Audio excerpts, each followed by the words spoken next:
일단 텍스트를 제일 먼저 받으면은 제일 처음 뭘 해야 될까요? 1차적 연기를 하기 위한 분석을 해야 되겠죠? 네. 그걸 어떻게 하는 거냐면 제가 맨날 강조하는 주어 동사를 찾는 거예요. 절대 한 번에 모든 걸 다 이해할 수 없기 때문에 잘 나눠서 이해를 해야 돼요. 우리 모두가 어떤 책을 읽거나 어떤 텍스트를 읽었을 때 다 똑같이 의미를 파악한다고 생각하지만 사실 착각이에요. 본인이 독해력, 읽는 능력이 떨어지게 되면은 내용 자체를 오해하게 돼요. 띄어쓰기의 문제가 아니라 아버지가 방에 들어간다라는 문맥을 파악해야 되는데 1차적으로 네.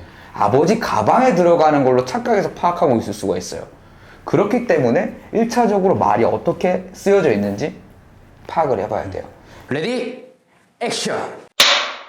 이어서 계속 가보죠. 어차피 내적, 외적 이유들을 잘 찾아서 선택을 해서 해야 된다. 근데 지금은 아직 바로 오디션을 볼 필요가 없으니까 네. 이거는 공부를 해보자 라는 개념이기 때문에 내적 이유를 통해서 요걸 한번 접근을 한번 해봅시다. 일단 텍스트를 제일 먼저 받으면은 제일 처음 뭘 해야 될까요? 제일 처음에 네, 그냥 간단하게 읽는 간단하게 읽는다. 그쵸, 그거 누구나 할 수 있겠죠? 간단하게 읽으면서 어떤 걸 해야 될까요? 전사를 생각. 전사를 생각한다. 대상. 자, 이 순서를 네. 잘 이해해야 돼요. 자, 이게 제 이야기든 어떤 연기를 배웠을 때 파편적으로 되어 있으면은 네. 지금 같은 증세가 나타나요. 뭐부터 해야 되지? 전사? 근데 되게 정확하게 하나하나씩 가져가야 돼요. 일단은 1번. 말 자체가 가진 의미를 파악해야 돼요. 말 자체가 가진 의미. 그러니까 1차적 분석이라는 걸 해야 됩니다. 그러면 1차적 분석을 해야 됐었을 때는 어떻게 해야 될까요? 그냥 그냥 읽으면 돼. 그쵸, 그냥 읽어야 네, 되겠죠. 네. 1번은 무조건 읽어봐야 되겠죠. 네. 읽어보는데, 이제 1차적 연기를 하기 위한 분석을 해야 되겠죠. 네. 그걸 어떻게 하는 거냐면, 제가 맨날 강조하는 주어 동사를 찾는 거예요. 그리고, 절대 한 번에 모든 걸 다 이해할 수 없기 때문에, 이건 제일 중요해요. 잘 나눠서 이해를 해야 돼요. 그래서 이제 단위, 를 어떻게 나눠서 내가 이해할 거냐, 이게 중요해요. 근데 그 기준점을 우리는 문장 단위로 일단 가져가 보는 거죠. 문장 단위로. 그래서 그 문장 안에서의 주어 동사를 찾으면은 1차적인 말 자체가 가진 의미들을 파악하게 돼요. 이게 먼저 선행이 돼야지 이제 전사를 뭔가 생각하고 상상했었을 때 오해가 없어요. 내가 이거를 1차적인 의미를 잘못 이해하는 경우가 생각보다 많아요. 우리 모두가 어떤 책을 읽거나 어떤 텍스트를 읽었을 때 다 똑같이 의미를 파악한다고 생각하지만 사실 착각이에요. 본인이 독해력, 읽는 능력이 떨어지게 되면은 내용 자체를 오해하게 돼요. 어떤 거냐면 띄어쓰기의 문제가 아니라 아버지가 방에 들어간다라는 문맥을 파악해야 되는데 1차적으로 네. 아버지 가방에 들어가는 걸로 착각해서 파악하고 있을 수가 있어요. 그렇기 때문에 1차적으로 말이 어떻게 쓰여져 있는지 파악을 해봐야 돼요. 그리고 제일 중요한 건 이거는 텍스트, 글로 쓰여져 있지만 이의 목적성이 말이라는 거죠. 그러면 말로 우리는 파악을 해야 돼요. 이걸 글로 이해하는 게 아니라. 그리고 제가 힌트를 줬었죠. 어떤 개념을 처음 이해할 때 우리나라 말은 특히 뒤에서부터 하면 조금 더 유리하다. 핵심이 뒤에 있는 확률이 높기 때문에. 그래서 뒤에서부터 이걸 뜯어볼 거예요. 네. 자, 마지막 문장을 한번 보죠. 근데 난 왜 와닿지가 않냐? 라고 이야기를 해요. 여기 이 텍스트의 주어 동사가 뭘까요? 와닿지가 않냐. 주어는 뭘까요? 난 주어란 뭘까요? 주어가 이 문장이 네. 이 문장이 주축이 되는. 네, 맞아요. 네. 자, 여기서부터 되게 중요해요. 뭐냐면, 자, 그냥 이론적으로, 생각으로 주어란 문장의 주체가 되는 거다라고 이해를 하고 있는 거랑 실제로 내가 주어를 체감상 이해하고 있는 거랑 차이가 나요. 머릿속으로 표현해보자면 머리로 많은 거랑 내가 진짜 제대로 체득하고 있는 거랑 차이가 나듯이 여기서부터가 중요해요. 근데 지금 이거를 본인이 내용을 설명해놓고도 전혀 다른 걸 찾는단 말이죠. 근데 흔히 그냥 주어는 그냥 주체가 되는 말보다 나한테 더 와닿는 게 필요해요. 그리고 누가 그랬다는 거예요? 내가. 그쵸? 이런 거로 찾아가야 돼요. 그럼 여기 문장에서는 내가 뭔가 난이라고 적혀 있지만 네. 내가 그냥 와닿는 걸로 일단 먼저 만들어야 돼요. 내가 어땠다는 거예요? 와닿지가 않는다. 네. 내가 어쨌다고요?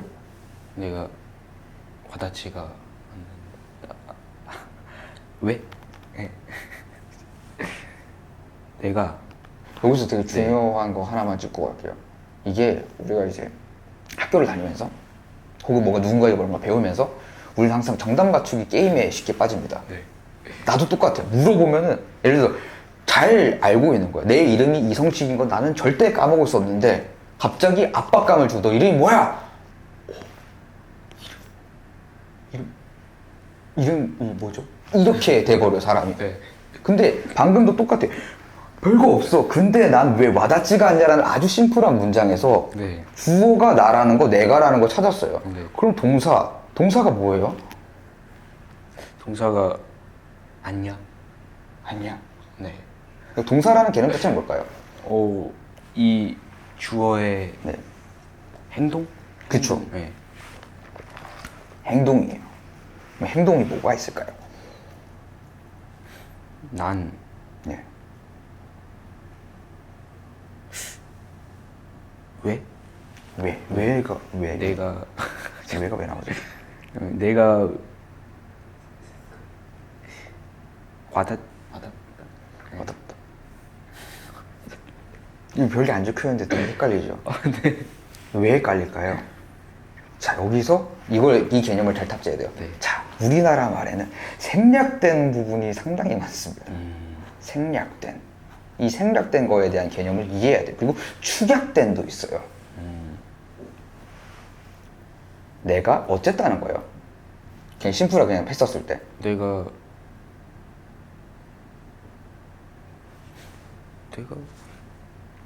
내가 어쨌다는 거예요. 내가 않는다. 않는다는 거. 네.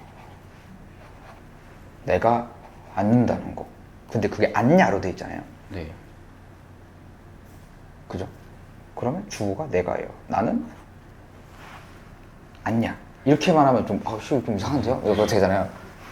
이 말은 어쨌든 주어 동사를 최소로 좀 했었을 때는 내가 뭐뭐 하지 않냐예요. 네. 그죠? 한다라는 개념이 포함되어 있는 거죠. 네. 않냐에. 이런 부분들을 잘 찾아야 돼요. 이런 부분들을 잘못 찾으면은 생략에 대한 걸 좀 예시로 하나 설명하자면 근대에서 난을 만약에 빼줬어요. 네. 근데 왜 와닿지가 않냐? 라고 하면은 주어인 난을 찾아야 되는 개념인 거예요. 말을 하는 사람 입장에서는 주어가 있어요. 근데 내가 하는 말이었어 계속. 그럼 난이라는 말을 빼고 말을 할 수도 있다라는 거죠. 와닿지가 않지? 라고. 근데 사실 이 말의 속에는 난이라는 개념이 포함되어 있는 거죠. 근데 이 난, 주어 동사가 왜 중요하냐면 이 주체가 되고 움직임에 대한 개념이 사라져버리면은 이상한 연기를 하게 돼요. 와닿지가 않는다라는 이야기를 내가 와닿지가 않냐 라고 이야기를 해야 되는데 네. 사람들이 어떻게 표현하냐면 내가 와닿지가 않아 라고 이야기가 돼야 되는 거를 네가 와닿지가 않냐? 로 연기를 해버려요. 분명히 내가 와닿지가 나 이거 왜 와닿지가 않지? 라는 개념이어야 되는데 네. 야, 너 왜 와닿지가 않냐? 그럼 가닿지겠죠. 넌이라면 사실. 넌 왜 가닿지가 않아? 이렇게 돼야 되는 건데 이게 이해가 돼야 돼요. 1번. 근데 막상 찾아보라고 했었을 때 당황할 수 있어요. 방금처럼. 근데 주어 동사를 왜 찾는지가 더 중요해요. 말을 파악하기 위해서요. 그러니까 나는 뭐뭐 하지 않다. 뭐뭐 하지 않냐. 나는 왜 그렇게 생각이 드냐. 이런 개념인 거예요. 네. 야예요. 정확하게 야 난야. 예요 사실. 네. 야에 많은 것들이 포함되어 있는 거예요. 네. 근데 그거에 대해서 하나씩 뜯어봐야 되는 거예요. 내가 야고 뭐뭐 하지 않냐고 이렇게 말을 해봐야 돼요. 좀 풀어서. 네. 다른 말로는 네가 하는 그 말이 네가 하는 뭔가의 표현이 뭔지 모르겠지만 아직 나는 와닿지가 않은 거예요. 근데 그거를 의문문으로 던지는 거예요. 난 왜 와닿지가 않지? 난 이 말이 왜 와닿지가 않냐? 라고 역으로 물어보게 되는 개념이에요. 그죠? 이 말 자체가. 이걸 이해해야 돼요. 근데 인물이 이렇게 얘기해요. 근데라는 이야기를 해요. 근데라는 표현은 언제 쓸까요? 근데라는 표현 이 앞문장과 뭔가 반대되는 얘기. 그쵸. 뭔가 이야기를 쭉쭉쭉 하다가 근데 나는 왜 와닿지가 않냐? 라는 이야기예요. 이게 이제 말 자체를 이해하는 과정이에요. 내가 뭐뭐 하지 않는 거야. 내가 와닿지가 않은 건데 내가 왜 와닿지가 않지? 이건 나한테 하는 말이고 이건 실제로 누구한테 하고 있는 말이에요. 아직 누군지 모르겠지만 상대방에게 하는 말이겠죠. 네. 그럼 상대방에게 난 이게 왜 와닿지가 않지? 가 돼야 돼요. 이걸 먼저 이해를 해야 돼요. 그러면 실제로 뭐가 와닿지가 않은 건지는 여기 안 나와 있죠. 네. 근데 그게 이 말을 할 때는 포함되어 있어야 돼요. 이걸 찾아줘야 돼요. 아, 이 인물이 도대체 뭐가 와닿지 않는 건지, 이거를 왜 와닿지 않지? 라고 이 사람한테 이야기를 하는 건지, 이런 개념을 찾아야 돼요. 이렇게 말을 해체를 시켜줘야 돼요. 네.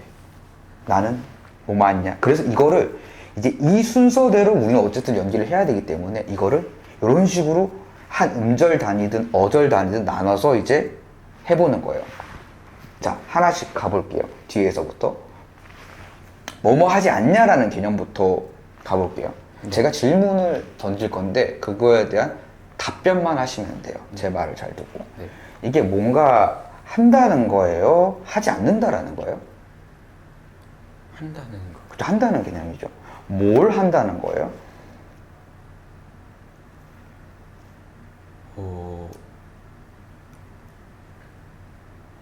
않는다는 걸 한다는. 잠깐만요. 네. 좀 헷갈리죠? 네, 네. 이거를 명확하게 이해해야 돼요. 제가 방금 목적을 이야기했어요. 뭐가 않는다는 거야? 라고 이야기를 하게 되면 네. 뭘까요? 목적이 없어요. 여기 나와 있지 않아요. 찾아야 될 거예요, 우리가. 근데 우리가 지금 어떤 개념을 하고 있는지를 가지고 활용해서 진행을 시키면 돼요.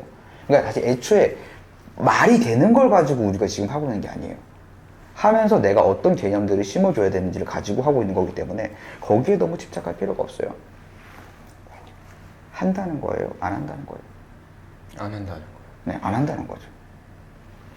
뭐뭐 하지? 근데 여기서 물어보는 개념을 좀 탑재해주면 좋아요. 않냐는 거예요? 되냐는 거예요? 아니하는 거예요. 않냐는 거죠. 뭐가 않냐는 거예요? 뭐가 않냐는 거예요?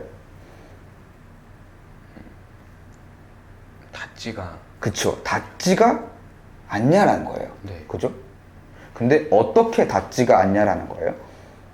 와닿지가 않는다. 그쵸. 네. 누가 와닿지가 않는 거예요? 제가. 그쵸. 본인이 와닿지가 않다라는 거죠, 개념이. 그리고 근대랑 왜가 있잖아요. 네. 이게 여기서부터 중요해요. 핵심은 난 와닿지가 않냐예요. 근데 이게 왜 난 와닿지가 않지? 든 아니면 난 왜 와닿지가 않지든 난 와닿지가 왜 않지? 든 어디에 들어가도 괜찮아요. 근데 왜 어디에 들어가도 괜찮은데 하필 이 여기에 있을까? 근데 왜 자체를 먼저 이렇게 주입을 시켜요, 나한테. 네. 난 와닿지가 않냐. 해서 난 왜 와닿지가 않냐가 되는 거죠. 근데 왜를 왜 여기도 뒀다가 여기도 뒀다가 이렇게 개념을 하냐면 내용에 대한 부분에 대해서 내가 충분히 내적 흐름을 유지시켜주고 연기적 표현으로는 네. 개념이 내가 잡혀있는 상태에서 하냐 안 하냐예요. 왜 그렇게 얘기하면 난 갑자기 왜 와닿지가 않냐라고 하려고 하면 난 해놓고 왜 또 따로 했다가 와닿지가 않냐를 또 따로 가져가 버려요. 그래서 이거에 대해서 내가 개념을 충분히 체득하기 위해서 난 않냐, 하지가 않냐, 닿지가 않냐, 난 와닿지가 않냐, 왜 난 와닿지가 않지? 난 왜 와닿지가 않냐? 이렇게 여유를 가지고 내용을 파악해 주는 거야, 말에.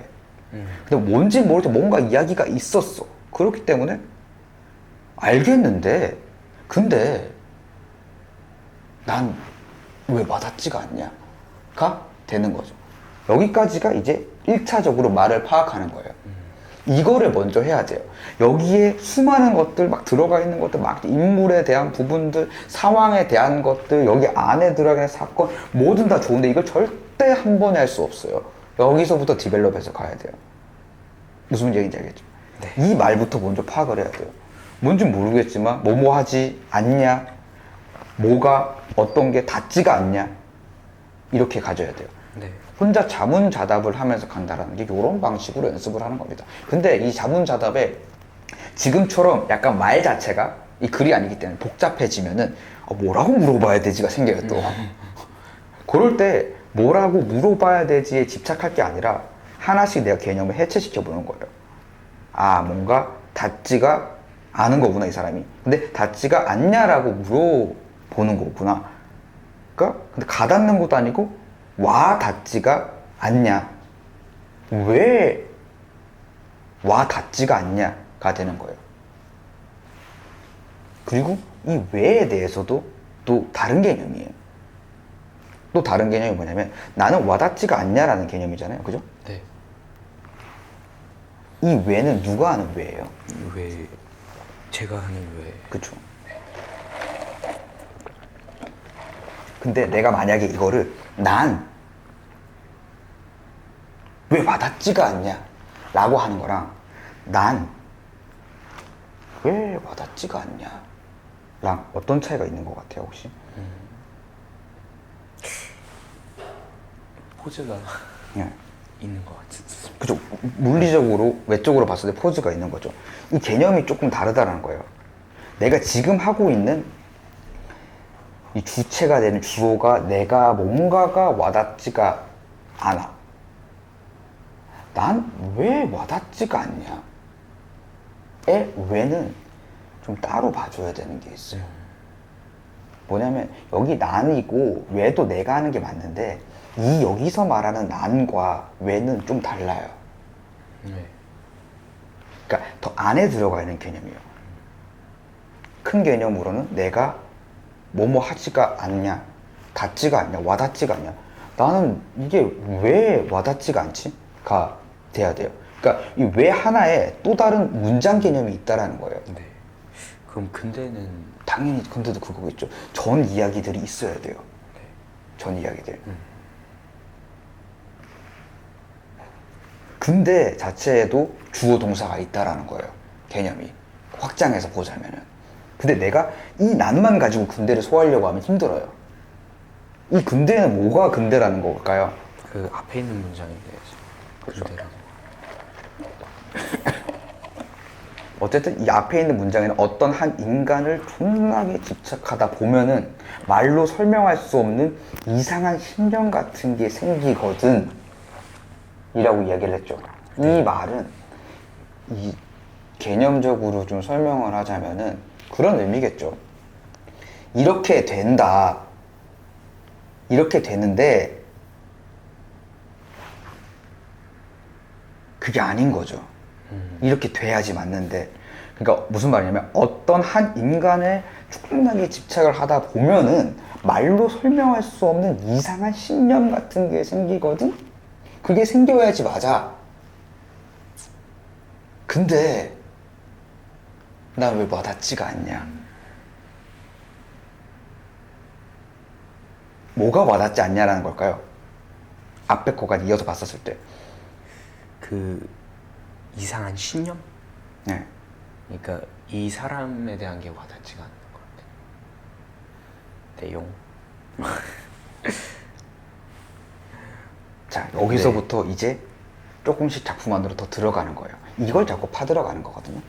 1차적으로 해놓고. 네. 근데 이 텍스트는 생각보다 표면적 의미보다 내적에 내재된 게 굉장히 많기 때문에 같이 파들어가면서 가봐야 될 것 같아요.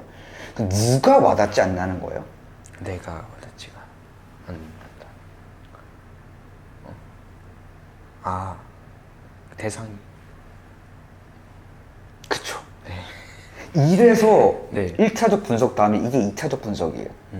자, 이게 처음 여기까지 봤었을 때는 내가 와닿지 않냐인데 난 왜 네 말이 와닿지가 않냐 로 말이 바뀌죠. 네. 이걸 잘 파악해야 돼요.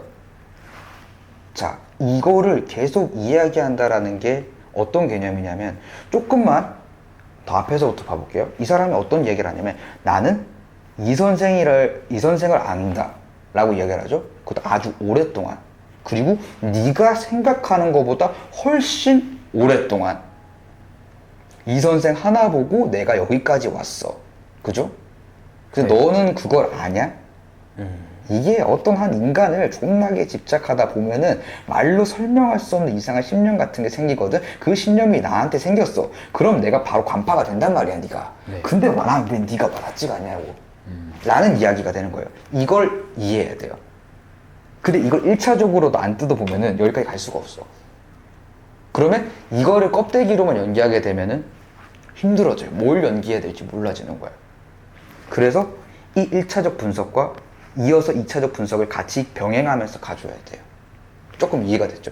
네. 이 내용 파악이 돼야 돼요. 이 내용 파악이. 그러면 전혀 다른 이야기가 돼버리잖아요. 그럼에도 불구하고 우리는 하나씩 뜯어봐야 돼요. 왜 그러냐면 이 한 씬을 발췌해서 하게 되는 가장 큰 이유가 작품 전체를 한 번에 이해할 수 없기 때문이에요. 그리고 요것만 보더라도 내가 이 씬이 어떤 씬인지 충분히 대본에 근거해서 상상해 볼 수 있는 부분들이 있다라는 거죠. 그거에 대해서 연습 예제로서 쓰기 위해서 요걸 하는 거거든요. 여기 하나를 파다 보니까 전체적인 게 조금 보이죠. 네. 이 말이 무슨 말인지 이렇게 접근해 나가야 돼요. 근데 이걸 많이 반복하다 보면은 봤었을 때 얻어지는 정보들이 훨씬 많은 거예요. 근데 이거를 기준점을 1차적 분석부터 출발하지 않으면은 무너져요. 방금 우리가 1차적 분석을 했던 내가 와닿지 않냐라고 물어보는 이야기구나 였는데 나는 왜 사실 네가 와닿지 않냐, 네가 하는 말이 와닿지 않냐, 네가 하는 그 표현이 와닿지가 않냐 라는 이야기예요. 그럼 여기에 생략되어 있는 게 네가가 생략되어 있는 거예요. 네. 그죠? 나는 왜? 그는 아까 뭔가 왜 또 다른 개념이 있다까지 파악을 했지만 거기까지 해서 하나 더 나가야 된다는 거예요. 무슨 말인지 알겠어요? 네. 근데 나는 왜 와닿지가 않냐가 돼야 돼요. 여기 네가라고 적혀있지 않지만 네가라고 이렇게 바뀌어야 돼요. 나는 왜? 난 왜 그럴까?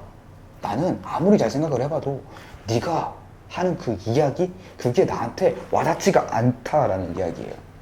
이렇게 이해를 해야지 이걸 정확하게 연결할 수 있어요.